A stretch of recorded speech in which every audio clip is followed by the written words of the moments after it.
Amy? One sec. Okay. YouTube's acting slowly tonight. Says it's now streaming live on YouTube. Ah, it just popped. There you go. All right. Yeah, let's see, I see Denelli's here. Delight's here. Raymond just got in, so you're good. All right. All right. We return to open session at 7:34 p.m. with nothing to report from closed session. Next up on the agenda is public comment, oral communications, non-agenda items. The public, including public attending a teleconference location, are invited to address the board regarding items not listed on the agenda. No individual presentation shall be for more than 3 minutes, and the total time for this purpose shall not exceed 15 minutes. Ordinarily, board members will not respond to presentations and no action can be taken. However, the board may give direction to staff following a presentation. Please turn in the request to address the OPA Board of Directors form and submit it in order to address the Oxford Preparatory Academy Board of Directors. Do we have any comments? We do not. Okay. Next up, we'll move on to item 5, which is public hearings. First up is A, public hearing, learning continuity and attendance plan for Oxford Preparatory Academy, Saddleback Valley. Senate Bill 98, SB 98, established the learning continuity and attendance plan, which is intended to balance the needs of all stakeholders, including educators, parents, students, and community members, while streamlining meaningful stakeholder engagement and condensing several pre-existing plans. The learning continuity and attendance plan replaces the LCAP for the 2020-21 school year and supersedes the requirements in Executive Order N5620. This plan is intended to memorialize the planning process that is already underway for the 2020-21 school year. All LEAs are required to complete the Learning Continuity Plan. Prior to its adoption, the Learning Continuity and Attendance Plan shall be presented at a public hearing of the governing board body of the LEA for review and comment by members of the public. Staff's recommendation is recommended that the board chairman open the public hearing, determine if members of the public have submitted requests to speak on the item, and then after hearing any speakers, formally close the public hearing. So I'd like to formally open the public hearing for the Learning Continuity and Attendance Plan for Oxford Preparatory Academy, Saddleback Valley. Do we have any members of the public that wish to speak on this? We do not.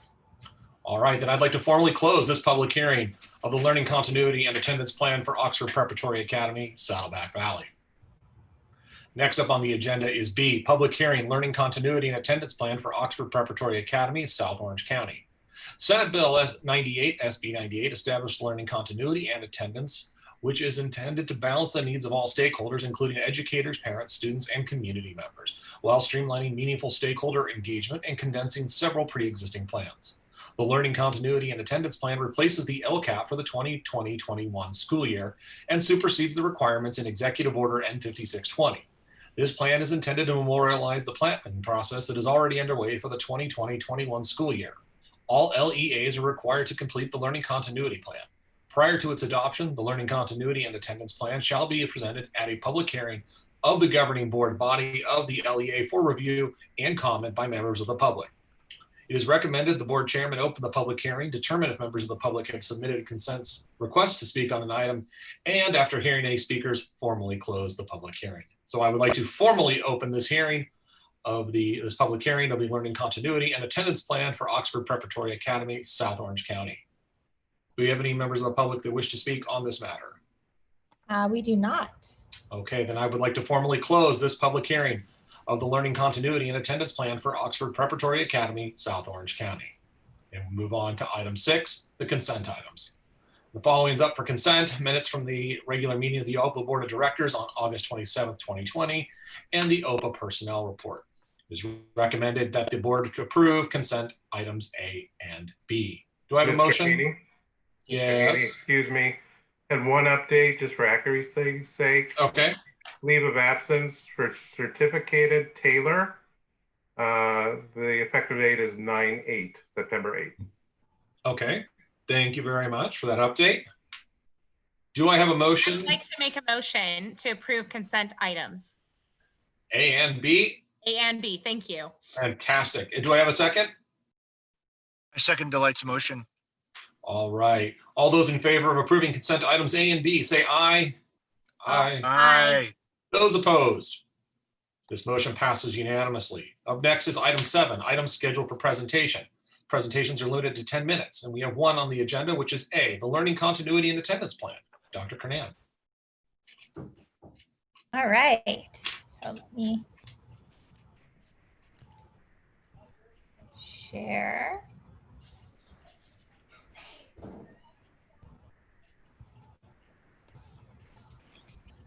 And I'm actually going to, kind of in light of recent events, I'm going to share with you the Learning Continuity and Attendance Plan. And as part of that, I am also going to share with you a little bit regarding school opening. So.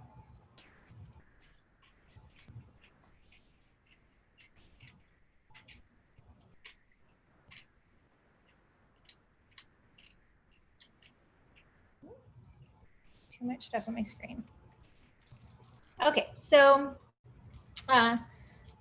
every LEA or every school, charter school and district this year needed to create a learning continuity and attendance plan, or kind of what everyone is calling a little LCAP, because it's the same acronym. For some reason, the state decided to make it difficult like that. But the Learning Continuity and Attendance Plan, or Learning Continuity Plan, really kind of memorializes or illustrates the planning process that we've been doing for the 2020-2021 school year. And it includes a bunch of different things: gaps in learning, stakeholder engagement, making sure that we are communicating and transparent, also addressing the needs of all of our different student groups, providing access to devices and technology, and providing resources for mental health and social emotional well-being, and then also continuing to provide school meals for students.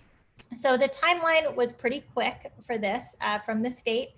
So we all received the template on August 1st. We have been putting this plan together over the last month. Today we have the public hearing.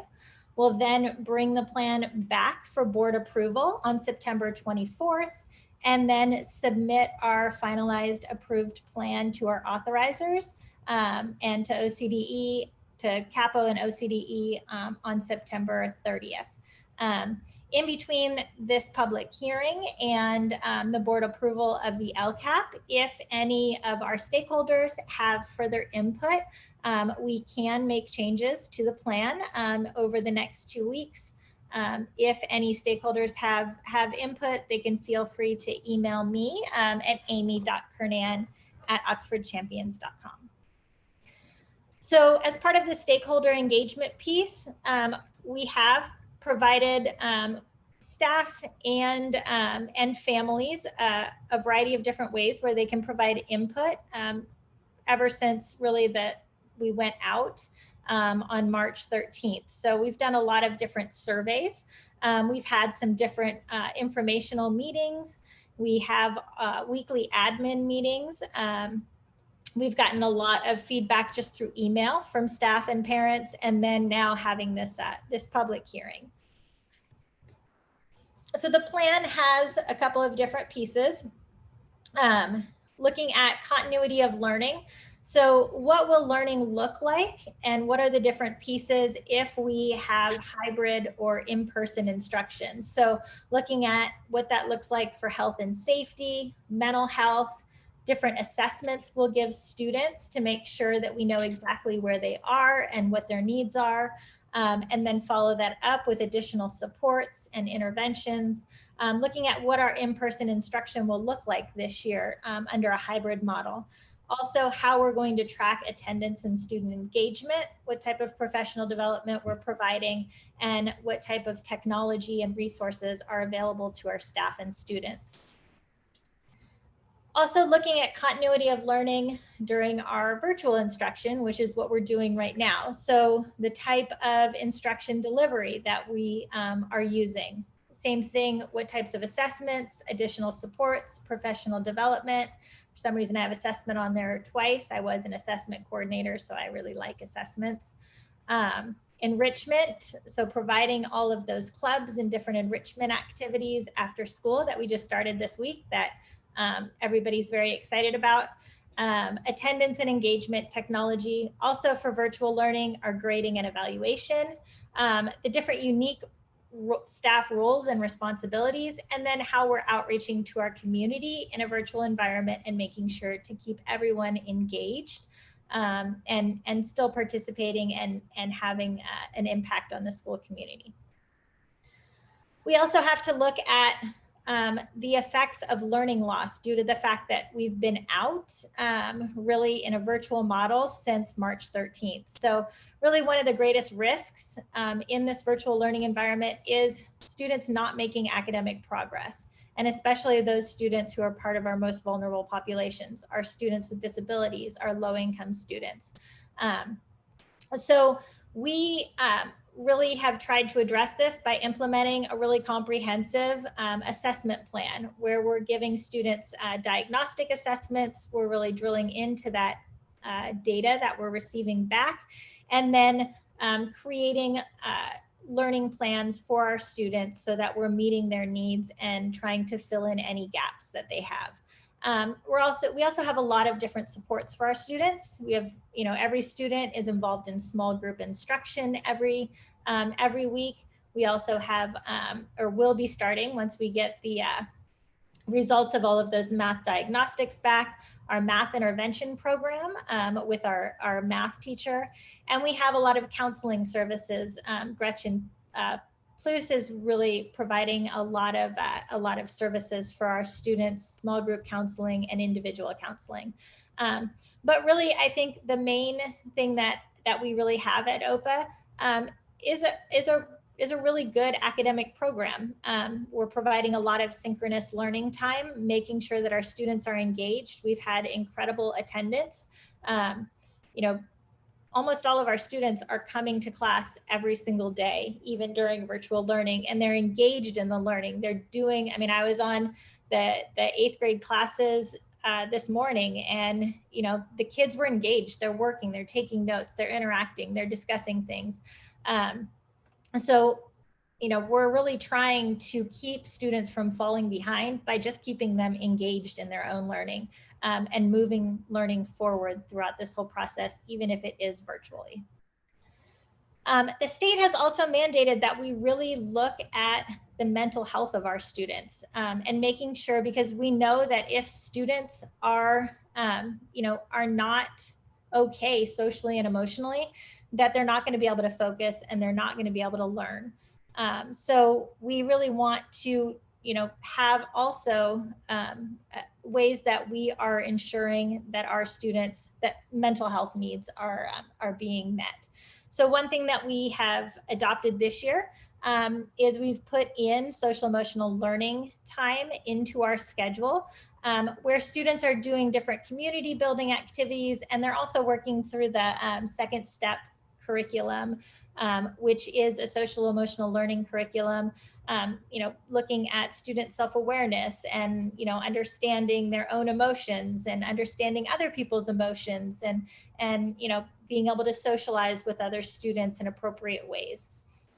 We also have in place a referral system for mental health supports, like I said, with our school counselor, Gretchen, who does that individual and group counseling. And she also provides professional development for our staff regarding suicide prevention and also effects of trauma. And because a lot of students really are, we're in the middle of a global crisis. And so there's students going through all different things at home and, not being able to socialize with their friends. And so just how teachers and other staff members can look for signs that students are having problems so that we can refer them quickly. Also, we want to make sure that we're continuing to have our families engaged and that we're reaching out to families. So really providing a lot of frequent communication, our Sunday messages, different Friday messages, teachers communicating with families a lot, Google Classroom, websites, social media, and then continuing to have those informational meetings where parents can come. We had a great turnout to Meet Your Professor and Meet Your Admin this year, even though it was virtual. Parents were able to have those individual meetings right off the bat with their students' professors. And then things like our English language advisory committee, school site council, and then coming up parent teacher conferences and chancellor chats or chancellor coffees. Student engagement also is very important, making sure that students are attending their Zoom sessions and they're engaged. The state wants to make sure that we don't have students who are completely disengaging. And so we have a plan if students miss 3 or more days or they're not engaged in virtual learning, their teacher will first reach out to their family and try to find out if they just need resources, if they're having technology issues, and hook them up with any resources or any help that they need. If the students continue to have trouble engaging or coming to those synchronous sessions, then the site administrators will will create a re-engagement plan for the student. And that would ensure providing, again, necessary resources, ensuring that there's any translation support for parents, referrals to mental health or different supports, and then assigning a counselor or some other adult mentor to really check in with the student daily or weekly to keep them engaged. Then if that continues, if the absences continue, then we would go into our school attendance review team like we do in a normal attendance issue.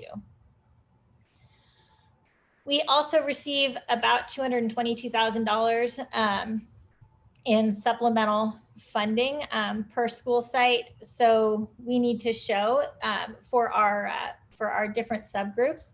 So we need to show that we are providing increased services for those subgroups using that money. And some of the things that we use that funding for is our ELTOSA, Miss Didion, to provide support and monitor our English learners. Also those school-based mental health services, different academic interventions and supports, school lunch program, and then technology supports and resources. So that is that part. And now I'm going to flip over to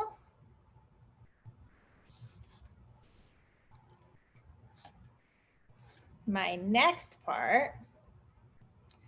So with that learning plan in mind, and all of the recent things that I'm sure everybody has been hearing about on the news about us moving into the red tier, I want to go through a little bit about what moving forward is going to look like. So the governor implemented a new state tracking system on August 31st. I sent out a little video for everybody, I think last week, kind of going through what that means. We were in the purple tier. We have since on Monday been moved to the red tier. And the red tier means that after a 14-day waiting period, we can start planning our move back to in-person learning.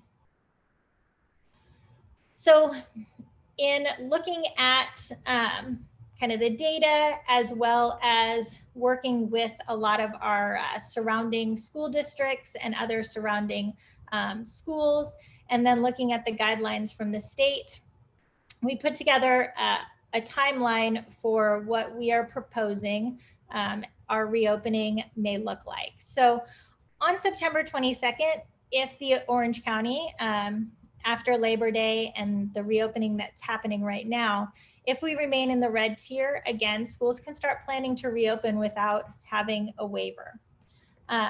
So what we were looking at and what we have kind of said throughout this is that we would look for sort of a natural break for us to be able to reopen. That would give parents time to kind of switch things over. It would also give our teachers time to get ready for having the students back on campus and that hybrid learning, and be able to put all of our safety protocols in place. So our first date that would come after a natural break would come after parent conferences on October 5th. So if our numbers and positivity continue to decrease and we see the numbers going down, we're staying in the red, things are looking positive, then we could reopen as soon as October 5th. If the numbers start to increase again because of all of the reopening and that the holiday, the way that they did after Memorial Day and the 4th of July. Then in order to try to ensure that the health and safety of our school community, we would stay virtual for a little bit longer and then look at a possible reopening on November 3rd. That also comes after we have a professional development day that is scheduled into the calendar on November 2nd. So that would also give us a day to switch everything over, is ready to bring students back into their classroom and get everything prepared. So basically, this is kind of the two different dates that we're looking at based on the numbers.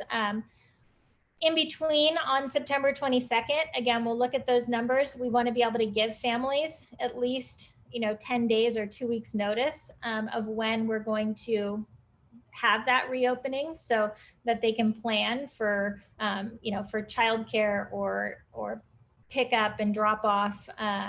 Everybody has turned in their survey results. We're only missing, I think, about 40 families. So we had an incredible participation in that survey that everyone took. So we are able to start placing those students into the cohorts and really planning already so that we can hit the ground running on either one of these dates. So kind of just looking at our current statistics here in Orange County, our baseline for looking at that is this week, we're at 5.2 cases per 100 and 4.2% positivity rate. If we look at our survey data, it is, a pretty close split between families who want to remain virtual and families who want to come back in a hybrid model. So we have about 57 of families who have stated that they want to come back in the hybrid model, and then 43% of families who have chosen to stay virtual. Every time that we plan, I just want to kind of go back to our guiding principles. Our main priority is keeping students and staff and families safe and healthy, but also we want to ensure continuity of instruction and learning, a rigorous academic program, equity and access for all students. We want to make sure that students, again, have access to school-based mental health, communicate regularly with families, maintain fiscal solvency. And the big one, because everything changes pretty much on a daily basis, is that we want to remain flexible and be able to, take into consideration every time that there's a change in the tracking and color coding and monitoring and whatever system, so that we have everything planned and ready to go. We'd rather not pivot on a dime every week, but that's kind of the way things are happening now. And so, we want to be as prepared as possible. And we also want to, kind of be able to look at what other school districts are doing. Like I said, we've been working closely, and this timeline is very much in line with what all of our surrounding schools and school districts are doing. Most school districts in Orange County are looking at an opening sometime in October, either middle of October to the end of October. Those that have announced it, but there's only probably about 40% who have announced so far.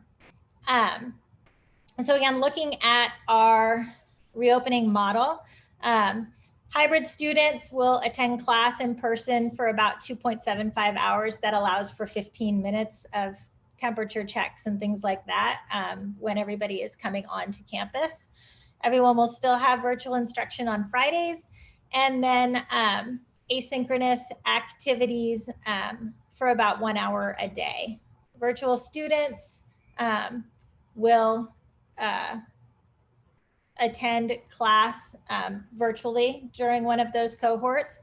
They'll have virtual instruction for small groups on Fridays, and then again, just like the hybrid students, PE, music, foreign language will be virtually in that time that their cohort is not actually in that time that they don't actually have their academic cohort. And then asynchronous activities for about an hour a day. So kind of homework type activities, independent practice for about an hour a day.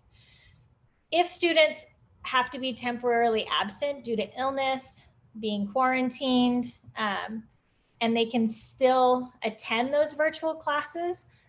We don't want them to miss out on instruction. So if at all possible, if they're just being quarantined and they don't have symptoms, they're able to attend, then they basically, during that temporary absence, will revert to the same schedule that our virtual students have, so that they're not missing out on all of that instruction. And this is a slide that I sent out as part of my, my video last week, but it just sort of goes over what that hybrid structure will look like. Again, we are trying to keep siblings in the same cohort, but we can't really accommodate other scheduling because we are, scheduling all different students. And so, we can't have picking between the AM and PM cohorts because we need to make it equitable for everyone. But we do again have that YMCA and Boys and Girls Club programs that will be available for students when they're not actually in those hybrid in-person classes, if parents want to take advantage of that. Same thing for virtual learning. And during our virtual learning, the students will sort of be live streamed in, so they'll be able to still interact. We are getting webcams and wireless microphones for all of our teachers, so that students who are virtual can still interact with their teachers. And in looking at what most of our Orange County schools are doing, a vast majority are moving towards that live streaming because there is such a large number of parents who want to keep their students virtual, and we don't want to have those students go to an entirely different class. We want to be able to have them with their same teacher and keep things going for them, and not penalize them because they want to remain virtual. And again, so Zoom sessions will be live streamed from their classroom. So again, in order to ensure that parents have ample time to plan, we want to let parents know what cohort their student will be placed in. Here, I've said at least 1 week before in-person instruction begins, but we will definitely try to let parents know as soon as we possibly can. Students will be placed in the same cohort.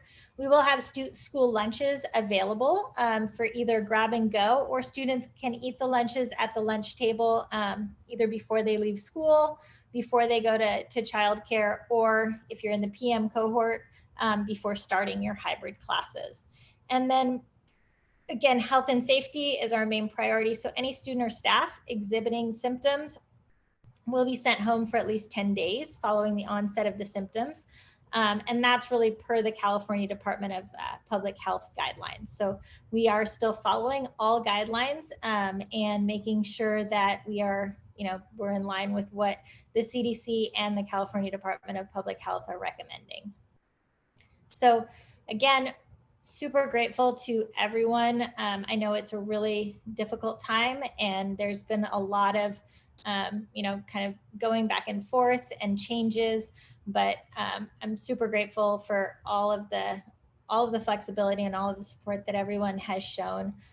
We really will continue to update you anytime that we have new information. And our main priority is still to provide our OPA students with, the top best education that we can possibly provide them with. So, so that's just kind of an overview of what we have planned in terms of reopening. So any questions? Any questions or comments from the board? Okay. Dr. Canan, thank you very much. Move on. Good job, Amy. Yeah. Now I have to get rid of you guys so I can stop sharing. There you go. All right. Takes us now to items 8, items scheduled for action. The first up is A, approve the 2019-2020 unaudited actuals report for OPA Saddleback Valley. Education Code Section 42100B requires on or before September 15th, each charter school shall approve in a format prescribed by the Superintendent of Public Education an annual statement of all receipts and expenditures of the charter school for the preceding fiscal year, and shall file the statement with the entity that approved the charter school. It's recommended the board approve action agenda item A. Do I have a motion at this time? I make a motion to approve action item A. Do I have a second? This is just so we can. I will make a motion to second Delight's motion. Excellent. Now it looks like we have a presentation on this, so who will Yeah, I be? don't know why I turned it off. So here I go again. Okay.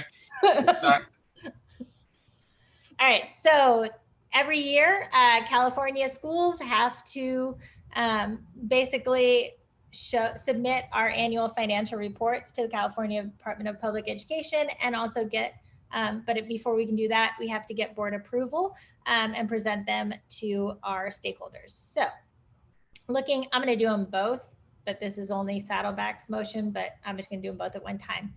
So looking at Saddleback Valley, for 2019, we have a very healthy fund balance. So you can look at our revenue. LCFF is our main funding source, our local control funding formula. We do have some additional title funding and special education, federal and state funding, and then some local revenue. So we have about $6.5 million of revenue. Then you can look at our expenditures. Again, our biggest expenditure, like any school, is in personnel and salaries and benefits. So that's, we have about $3 million that we are spending. So in that, we also have supplies and books, some other services and operating expenditures, and then our capital outlay. So we have about $5.9 million in expenditures. So if you look, that leaves us with an operating income of about $565,000 and an ending fund balance of $2.5 million. We really, in this kind of crazy COVID time, with unknowing what our cuts are going to be, we have a lot of deferrals coming. We do need to keep a pretty hefty reserve. And so we're really trying to make sure that we have that ability to weather through any deferrals. We're going to have a couple of months worth of deferrals at the end of this year that we're going to, we want to make sure that we can still pay our employees, pay our vendors, things like that. So, so we do have a good reserve. We won't have to, foreseeing any unforeseen issues as of right now. We would not have to take out any loans or borrow any money, which is good because borrowing money costs money, and we would rather be able to not do that.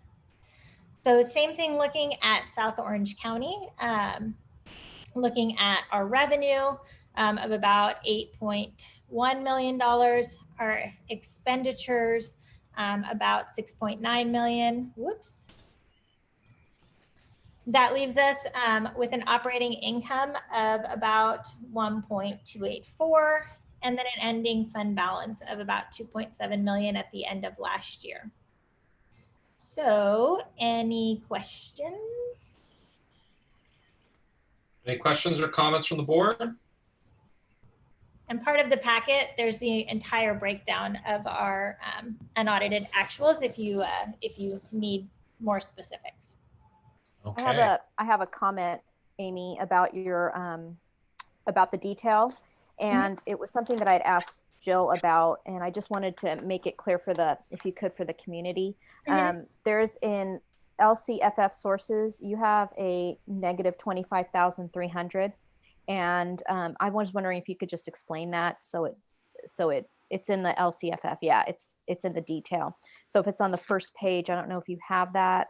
Yeah, I can bring it up. I don't have it right It now. was, Amy, was that overpayment? It was state aid prior State aid. years. Yeah. So we got an overpayment in our state aid that the state overpaid us for part of our state funding, and so we had to basically pay that money back because it was an overpayment, and so it showed up as a negative balance in our books. We've actually talked to the OCDE, and worked with them on how they wanted us to book that in our actuals. And so we worked that out to make sure that we were presenting it in the correct way, and showing that it really was an overpayment that came to us, that was not really our fault. It was just that the state gave it to us and then we needed to repay that. Perfect. Thank you. All right, so we have a motion to approve. It has been seconded. Any other questions or comments from the board? All right, seeing none, all those in favor of approving action agenda item A, say aye. Aye. Aye. Aye. Those opposed, this motion passes unanimously. Up next is B, approve the 2019-2020 unaudited actual report for OPA South Orange County. Education Code Section 42100B requires on or before September 15th, each charter school shall approve in a format prescribed by the Superintendent of Public Instruction an annual statement of all receipts and expenditures of the charter school for the preceding fiscal year, and shall file the statement with the entity that approved the charter school. It is recommended the board approve action agenda item B. Do I have a motion? I motion for approval of the unaudited financials for South Orange County. Thank you. Do I have a second? A Second. second. Any questions or comments from the board?